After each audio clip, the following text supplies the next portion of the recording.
Hello, assalamualaikum. Ngayong araw po, gagawa po tayo ng mini force po. Mula po sa plastic bottle.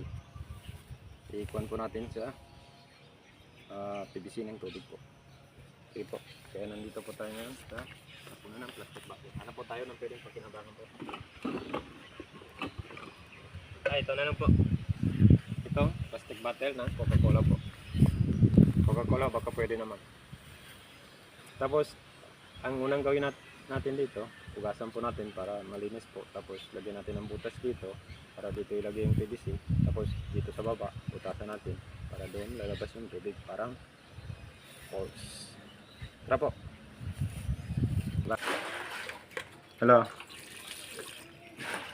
Ito ngayon, inuhugasan natin yung plastic bottle po na tubig para medyo mabawasan yung dumi po. Maging malinis po. Sige po. Tapos kunin natin ang trapo para matuyo po siya. Itong plastic bottle ng Coca-Cola.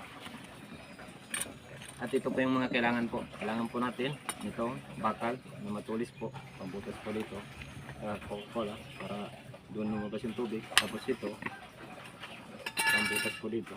Takip na PVC. Tapos ito sandpaper. Hindi kaya sa Tagalog po. Pagkibili yan. Kailangan natin. Ang kalinis po. Sige po.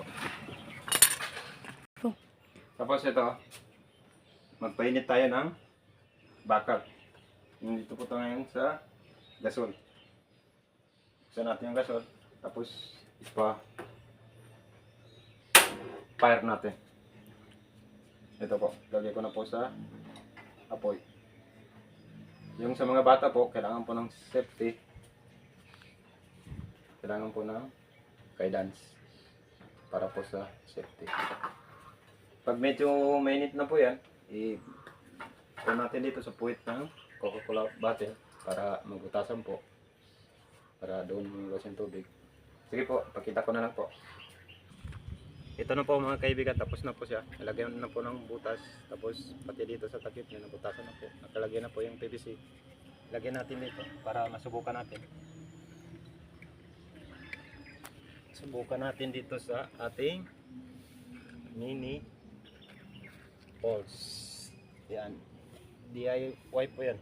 Maganda po yan. Parang babae po. Tapos i-on natin yung panang tubig po para lumabas po yung pulse.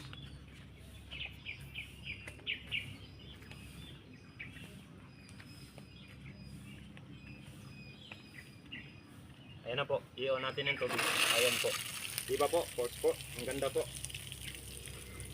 Yung una po, malakas po. Pero pag katagalan po yan, hindi na po yan.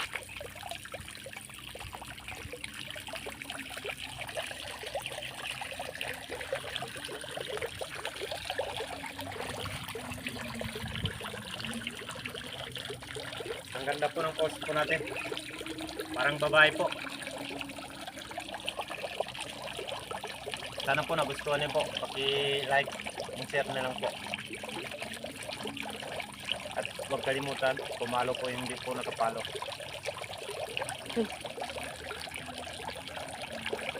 Sige po, bye-bye po. Sana naintindihan nyo. Kasi akala ko malabo.